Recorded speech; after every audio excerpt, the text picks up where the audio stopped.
কানপুরের green park স্টেডিয়ামে আছেন রিপোর্টার মাহবুব রিমন, সরাসরি যুক্ত হচ্ছি তার সঙ্গে। আবহাওয়ার পূর্বাভাস যেটা বলছিল যে দুপুরের পর থেকে কানপুরে বৃষ্টি থাকবে না, গেল 2 ঘন্টা অর্থাৎ বাংলাদেশ সময় 11টা থেকে 1টা, এই 2 ঘন্টা অর্থাৎ এখন পর্যন্ত আমরা কিন্তু বৃষ্টি দেখিনি।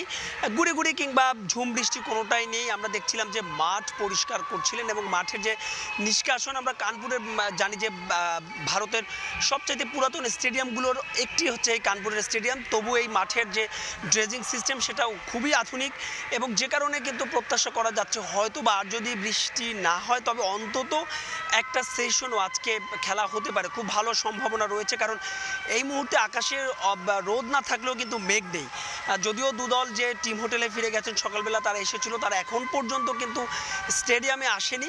তবে স্টেডিয়ামের যারা মাঠ কর্মী রয়েছেন তারা কিন্তু প্রস্তুত, তারা কিন্তু চেষ্টা করছেন এই মাঠটি প্রস্তুত করার জন্য এবং তারা কিন্তু কাজ করে যাচ্ছেন। আমরা দেখছিলাম যে গেল 1 ঘন্টার বেশি সময় ধরে তারা যে মাঠ, সে মাঠটি তারা প্রস্তুত করছেন এবং যেটা বলছিলাম যে হয়তো যদি আর বৃষ্টি না হয়, যদিও আবার পূর্বাভাস বলছে যে আজকে আর বৃষ্টির সম্ভাবনা, মানে দুপুরের পর থেকে বৃষ্টিপাতের সংখ্যা কমতে থাকবে, সেক্ষেত্রে একটা দারুণ সম্ভাবনা রয়েছে অন্তত 30টা ওভার একটা সেশন খেলা হতে পারে। তবে বৃষ্টির যে পূর্বাভাস সেখানে কিন্তু আগামীকাল সারাদিন বৃষ্টির একটা সংখ্যা রয়েছে। সব মিলিয়ে কানপুর টেস্টের ভাগ্য বোধহয় লেখা হয়েই গেছে, অর্থাৎ সাকিব আল হাসানের বিদেশের মাটিতে শেষ টেস্ট।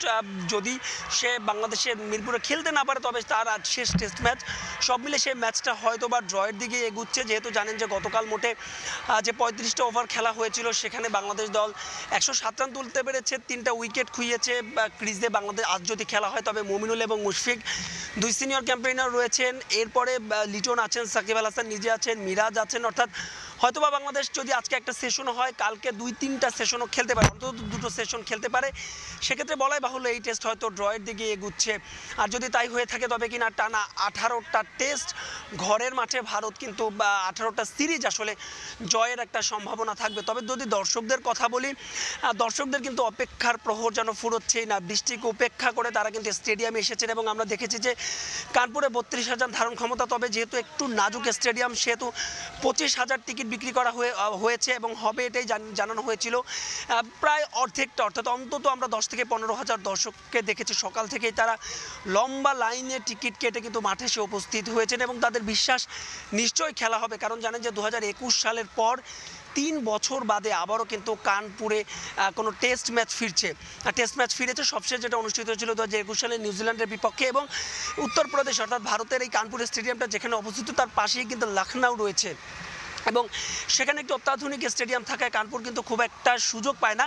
একেবারে শেষ করব টাইগার রবির একটা খবর দিয়ে। জানেন যে গতকাল সে অনাকাঙ্ক্ষিত ঘটনার পর আমরা যতদূর জানতে পেরেছি তিনি হাসপাতাল থেকে ছাড়া পেয়েছেন এবং তাকে হয়তোবা দেশে পাঠিয়ে দেওয়া হচ্ছে। তো এই ছিল আমার কাছে কানপুর থেকে বাংলাদেশ ভারত টেস্টের সবশেষ আপডেট।